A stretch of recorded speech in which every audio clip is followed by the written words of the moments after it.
नमस्कार दोस्तों, Galaxy gastro and neurotherapy centre में आप सभी का स्वागत है। मैं अभिषेक, न्यूरोथेरेपिस्ट। आज हम लोग ऐसे एक टॉपिक पे डिस्कस करने वाले हैं जिसका एलोपैथिक डॉक्टर के पास, होम्योपैथिक डॉक्टर के पास, यहाँ तक आयुर्वेदिक डॉक्टर के पास इसका अभी तक ट्रीटमेंट पॉसिबल नहीं हुआ है। That is IBS, irritable bowel syndrome. मतलब मैं अगर किसी चीज़ की भी समस्या होती है, किसी भी बीमारी, कोई भी बीमारी होती है हमारे बॉडी में, तो सबसे पहले हम लोग एलोपैथिक डॉक्टर के पास ही जाते हैं। सबसे पहला जो हमारा परामर्श है उन्हीं के पास जाना, उनसे ट्रीटमेंट लेना, मेडिसिन्स लेना। उसके बावजूद भी नहीं ठीक होगा तो लोग अल्टरनेट ऑप्शन चूज़ करते हैं, जैसे होम्योपैथिक वगैरह के पास जाते हैं, होम्योपैथिक डॉक्टर के पास जाते हैं, आयुर्वेदिक डॉक्टर के पास जाते हैं। लेकिन क्या हो, अगर आप सब जगह से थक चुके हो, सारे जांच करवा लिए, आपका सारा रिपोर्ट्स वगैरह सब नॉर्मल आ रहा है, आपको उसके बावजूद भी पेट की भयानक समस्या है, आपको बहुत तरह की प्रॉब्लम आ रही है, आपको कॉन्स्टिपेशन हो रहा है, आपको डायरिया हो रहा है, कभी आपको कब्ज हो रही है, कभी आपको वोमिटिंग टेंडेंसी आ रही है, पेट फूला फूला रहता है, ब्लोटिंग होता है, मतलब एक तरह से कहें तो आप ऐसा जीवन जी रहे हैं जो मतलब नर्क से कम ना हो। मतलब आप नर्क का जीवन जी रहे हो। मैं तो कहता हूँ जिसको IBS होता है वो मेरे नज़र में IBS का पेशेंट नहीं, वो IBS का वॉरियर है, वो योद्धा है जो अपने आप से लड़ते रहता है, अपने जीवन से संघर्ष करते रहता है, एक एक मिनट, एक एक दिन, एक एक पल।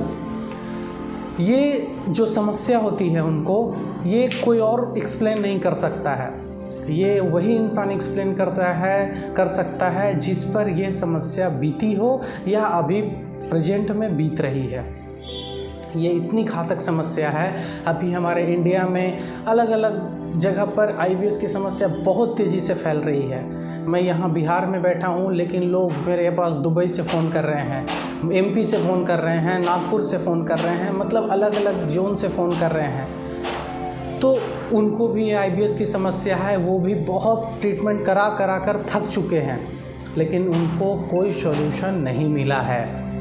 एक्चुअली मैं ये कहता हूँ कि IBS जो है, it is not a disease. ये डिजीज़ है ही नहीं। अगर कोई डिजीज़ नहीं है तो उसका ट्रीटमेंट कैसे पॉसिबल है, उसकी दवाई कैसे पॉसिबल है, और आप दवाई से ठीक कैसे होगे? कभी पॉसिबिलिटी नहीं है कि आप दवा लेकर IBS की समस्या से निजात पा सकते हो, कभी पॉसिबल नहीं है। हमारे न्यूरोथेरेपी में इसकी 100% गारंटी के साथ इसकी ट्रीटमेंट है, इसका ट्रीटमेंट पॉसिबल है। लोग आ रहे हैं, अलग अलग जगह से लोग आ भी रहे हैं और ठीक भी हो रहे हैं। देखिए, मैं जो इस वीडियो में बताने वाला हूँ, एक्चुअल रीज़न, IBS का एक्चुअल रीजन्स क्या होता है, क्योंकि अभी तक मैंने पिछले वीडियोज़ में बताया कि क्या क्या इसके रीजन्स होते हैं, क्या क्या इसके सिम्टम्स होते हैं, लेकिन एक्चुअल रीजन्स पर बात मैंने उस वीडियोज़ में भी नहीं किया था। मैंने कॉमन रीजन्स पे बात की थी कि क्या क्या कॉमन रीजन्स होती है। वो सारे रीजन्स आप भी, अब अगर आप यूट्यूब वगैरह देखोगे, अलग अलग यूट्यूब देखोगे, क्योंकि जो IBS का मरीज होता है वो एक्चुअली हाफ डॉक्टर हो जाता है। वो अपने बॉडी पे रिसर्च करना शुरू कर देता है, अलग अलग जगह से गूगल करता है, यूट्यूब पर अलग अलग वीडियोज़ देखता है, यहाँ तक यूट्यूब पर देखकर अपना ट्रीटमेंट भी शुरू कर देता है, और ये ट्रीटमेंट कहीं ना कहीं घातक भी साबित हो सकती है। तो मैं आपसे, हमारे वॉरियर से, हमारे IBS के जो योद्धा हैं, हमारे वॉरियर हैं, मैं उनसे रिक्वेस्ट करना चाहता हूं कि YouTube पर देखकर अपना कोई कदम ना उठाएं। हो सकता है कभी फ़ायदा हो तो उससे ज़्यादा नुकसान होने की भी संभावना बढ़ जाती है। तो एक्चुअल रीजन्स क्या है इस IBS का, क्यों ये प्रॉब्लम इतना ज़्यादा बढ़ते जा रहा है, क्यों आपको ये समस्या हुई, क्यों अन्य लोगों को ये समस्या नहीं हुई? तो आज इसी रीजन्स पर हम लोग बात करेंगे।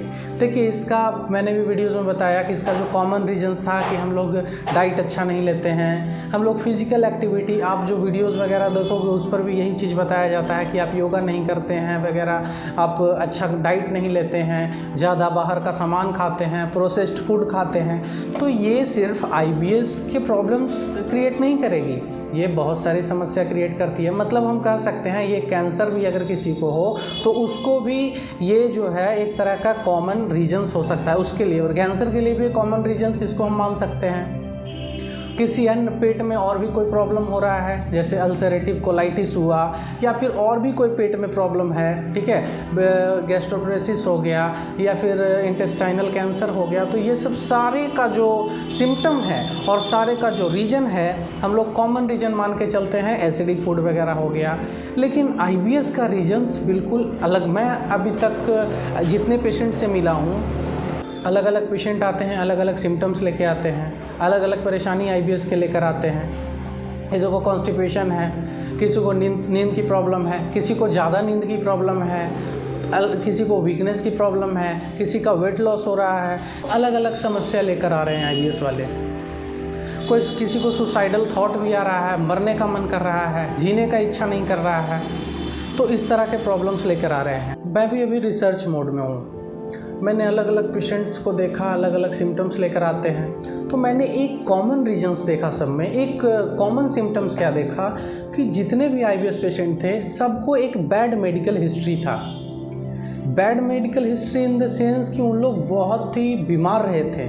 जैसे मैं एक सबसे ज़्यादा जो कॉमन रीजन्स मैं बता रहा हूँ, कॉमन प्रॉब्लम्स बता रहा हूँ कि 50% जो हमारे पास IBS के पेशेंट आए थे उनको टाइफाइड ज़रूर हुआ था, टाइफाइड की प्रॉब्लम ज़रूर हुई थी। अब किसी को टाइफाइड की प्रॉब्लम होगी तो डॉक्टर उसे एंटीबायोटिक रिकमेंड करेगा ही करेगा।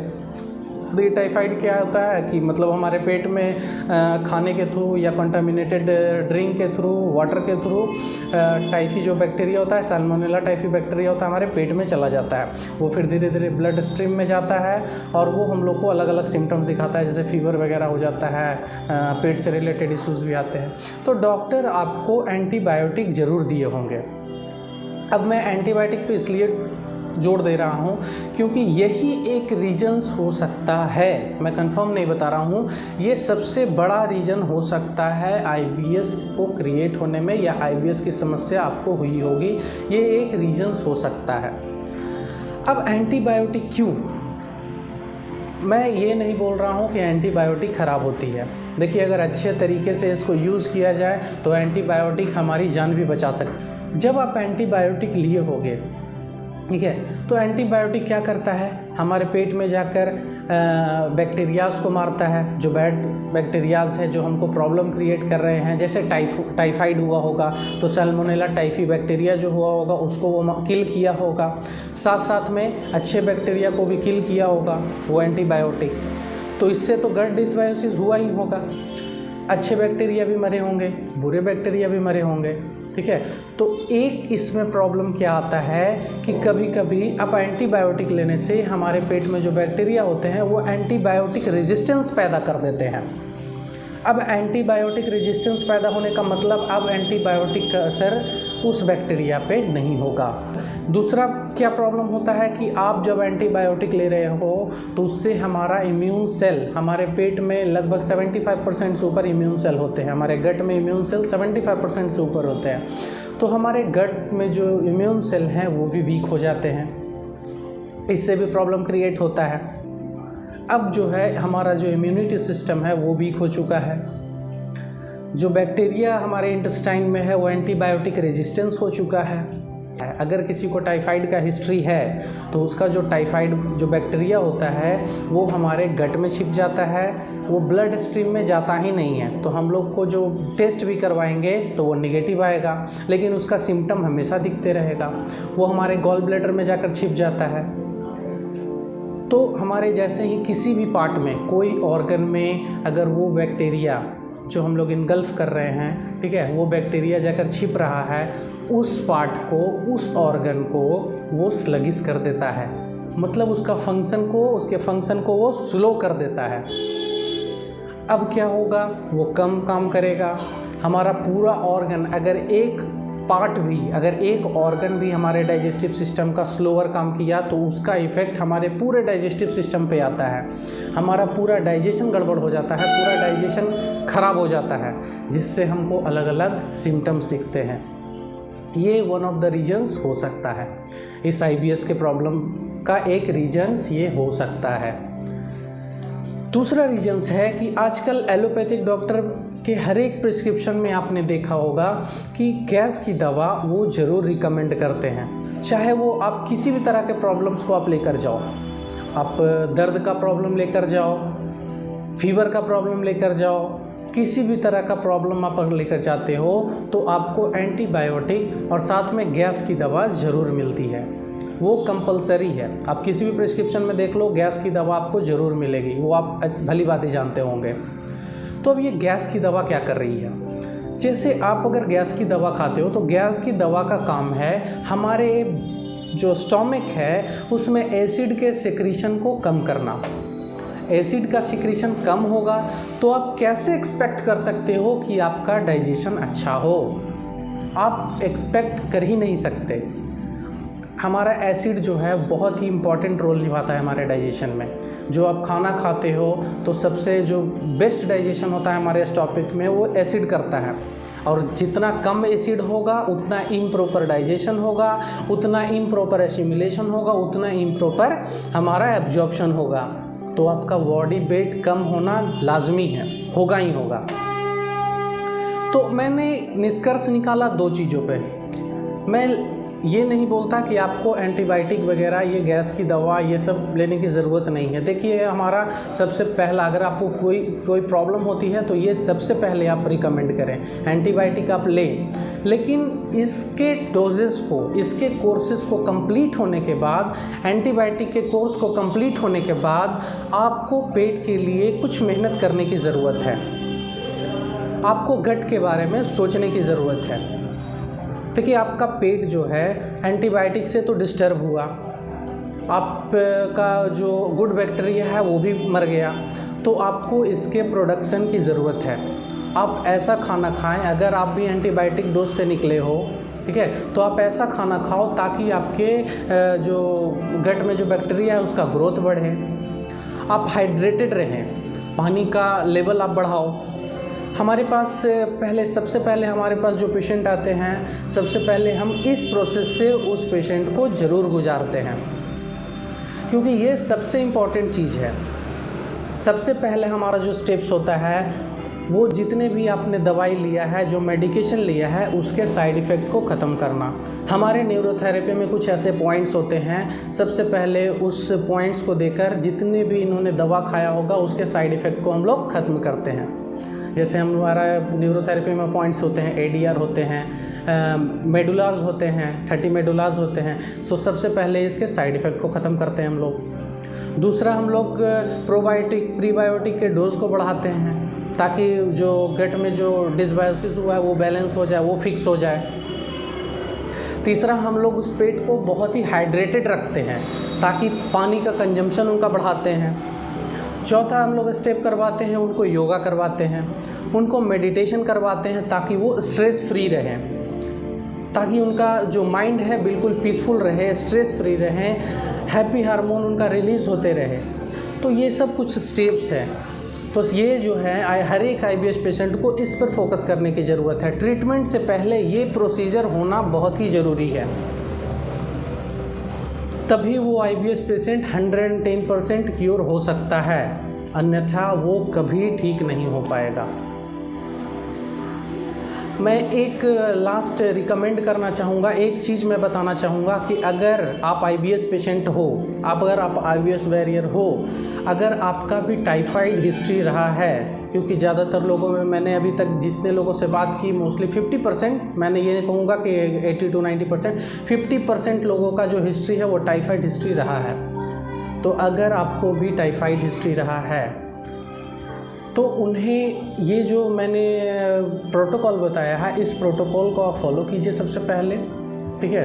अगर आपको इस तरह का परेशानी है तो आप कॉल करके हमसे ये प्रोटोकॉल अच्छे से समझ सकते हो। वर्बली मैंने इस वीडियो में बताया है, लेकिन इसका एक बहुत ही बेहतरीन प्रोसीजर है। आप इस प्रोसीजर को फॉलो करो, इस प्रोटोकॉल को फॉलो करो। साथ साथ में अगर आपका टाइफाइड का हिस्ट्री है तो आप एक चीज़ इनटेक करना शुरू कर दो, टोमेटो जूस, टमाटर का जूस या फिर टमाटर की जो चटनी होती है वो लेना शुरू कर दो। इसमें कुछ ऐसे पेप्टाइड होते हैं, ठीक है। अगर आप जैसे कुछ जो टाइफाइड बैक्टीरिया होते हैं, सैल्मोनेला टाइफी बैक्टीरिया होते हैं, वो हमारे किसी ऑर्गन्स में जाकर छिप जाते हैं, उसको ये इरिडिकेट करता है, इसको ये बाहर करता है, या फिर उसको ये किल करता है, इसमें जो पेप्टाइड होते हैं। ठीक है। तो आपको हो सकता है ये जो प्रोटोकॉल है आप इतना ही करोगे, आपको बहुत ही रिलीफ फील होगा। अगर आपको भी IBS की समस्या है, अगर आप भी बहुत जगह दिखा कर थक चुके हो, बहुत ज़्यादा जांच वगैरह करवा कर थक चुके हो और जांच आपका बिल्कुल नॉर्मल आ रहा है, तो आप इस नंबर पे कॉल करें या फिर हमारे आप सेंटर पे आएँ। हमारा सेंटर बिहार में है, गया डिस्ट्रिक्ट में है। आप आएँ, हमसे मिलें। मतलब कुछ ही समय में आपको इस इतनी बड़ी समस्या से, जो आपके लिए बहुत ही खतरनाक समस्या है, इस खतरनाक समस्या से मैं आपको बाहर निकाल दूँगा। धन्यवाद।